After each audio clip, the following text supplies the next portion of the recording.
You are looking at Julian's pronunciation guide, where we look at how to pronounce better some of the most mispronounced words in the world, like this other curious word. But how do you say what you're looking for today?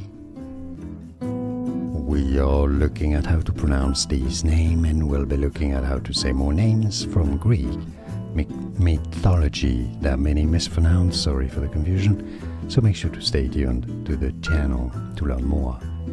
Euphrosyne,